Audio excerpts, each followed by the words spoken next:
CBSE class 3 Hindi NCERT solution रिमझिम पाठ 12 जब मुझे सांप ने काटा। सब्सक्राइब कीजिए हमारे चैनल को और बेल आइकॉन को दबाइए हमारी लेटेस्ट वीडियो सबसे पहले देखने के लिए। कहानी की बात। प्रश्न 1। नाना मुझे झाड़ू झोंक वाले आदमी के पास क्यों ले गए? उत्तर। नाना ने देखा कि मेरी उंगली पर नीला निशान पड़ गया।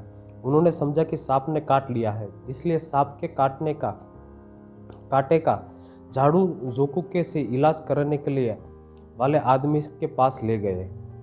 प्रश्न 2। मैं बूढ़े आदमी को क्या बताना चाहता था? उत्तर। मैं बूढ़े आदमी को बताना चाहता था कि मुझे सांप ने नहीं बल्कि बर्र ने काटा है। प्रश्न 3। जब सांप नारियल के खोल में घुस गया तो मैंने क्या किया था? मैंने क्यों ऐसा किया होगा? उत्तर। जब सांप नारियल के खोस में घुस गया तो मैंने एक पत्थर के टुकड़े से खोल का मुंह बंद कर दिया। मैंने ऐसा अनजाने में किया होगा। प्रश्न 4। क्या बूढ़े आदमी ने सचमुच मेरा इलाज कर दिया होगा? तुम ऐसा क्यों सोचते हो?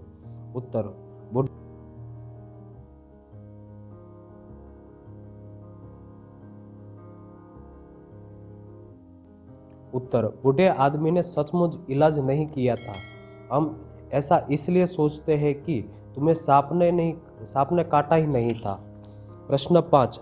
मुझे असल में सांप ने नहीं काटा था, फिर मैंने कहानी का नाम जब मुझको सांप ने काटा क्यों रखा है? तुम इससे भी अच्छा कोई नाम सोच कर बताओ। उत्तर। मैंने कहानी का यह नाम इसलिए रखा क्योंकि नाना नानी तथा झाड़ू वाले ने ही यही समझा है कि मुझे सांप ने काटा है। इस कहानी का शीर्षक झाड़ फूंक या नाना की नासमझी हो सकता है। उई माँ।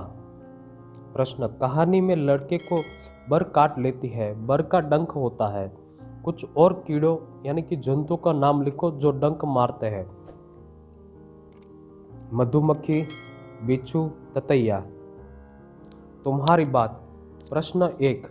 बूढ़े को कुछ बताना चाहता था पर बता न सका। क्या तुम्हारे साथ भी कभी ऐसा हुआ है?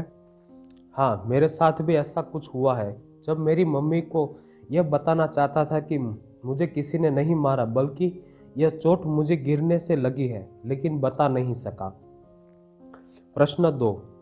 क्या तुमने कभी सांप को देखा है? तुमने सांप कहाँ देखा? उसे देखकर तुम्हें कैसा लगा? उत्तर। मैंने सांप को चिड़ियाघर में देखा है। उसे देखकर मुझे डर लग गया। प्रश्न 3। अपने घर पर पूछो कि अगर किसी को सांप काट ले तो वो क्या करते हैं? उत्तर। अपने घर पूछने पर पता चला कि यदि किसी को सांप काट ले तो उसे तुरंत अस्पताल ले जाए, जहर उतारने का हर संभव प्रयास करेंगे। अब क्या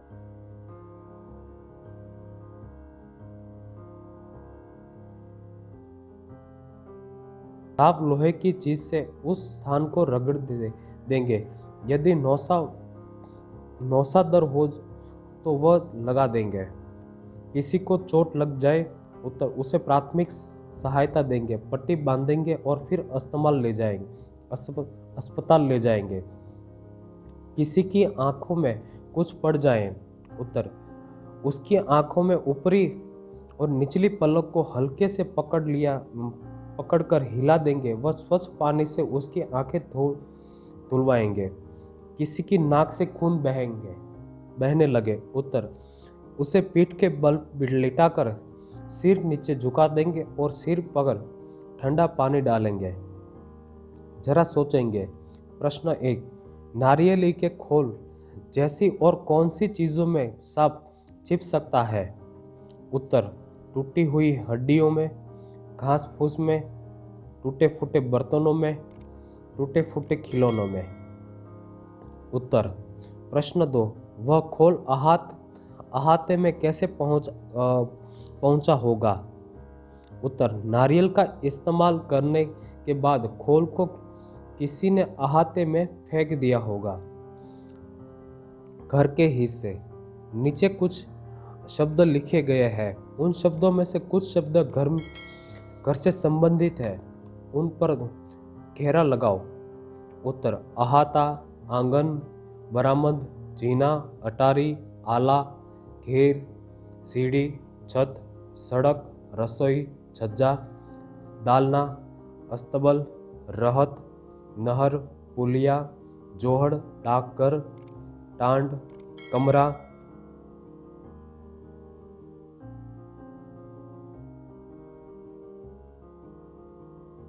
सांप पास की झाड़ी में गायब हो गया। उत्तर सांप पास की झाड़ी में छिप गया।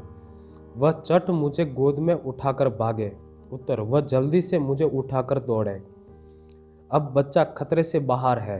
उत्तर अब बच्चा सुरक्षित है, उसी जान की कोई खतरा नहीं है। नाना ने उसके लिए बहुत सी चीजें भेंट में भेजी। उत्तर नाना ने उसके इलाज के बदले में बहुत सी चीजें उपहार में दी। कैसे कहा? उत्तर अलग अलग निशानों से पता चलता है कि बात कैसे कही गई होगी। अब नीचे लिखे वाक्यों में से सही निशान लिखो। अब इन्हें बोलकर दिखाओ। उत्तर नानी चीख उठी सांप, चुपचाप बैठो, हिलना डुलना मत। सांप धीरे धीरे रेंग रहा था। तुम्हें यह कहानी कैसी लगी? तुम क्या बाजार चलोगी? कितनी मीठी है। क्या कहोगे? प्रश्न तुम लड़के को क्या कहोगे? कारण देखकर बताओ। निडर, नादान, होशियार, शरारती, डरपोक या शर्मीला। याद रखो वह खोल में सांप लेकर भागा था। उत्तर नादान। दो बार सांप धीरे धीरे रेंग रहा था। प्रश्न यहाँ धीरे शब्द को 2 बार इस्तेमाल किया गया है। ऐसे ही और कुछ शब्द लिखो और इनसे वाक्य बनाओ। उत्तर चलते चलते। वह चलते चलते गिर पड़ा। पीछे पीछे। तुम पीछे पीछे क्यों चल रहे हो? धीरे धीरे। धीरे धीरे चलो। अलग अलग। तुम दोनों अलग अलग जाना। गरम गरम। गरम गरम।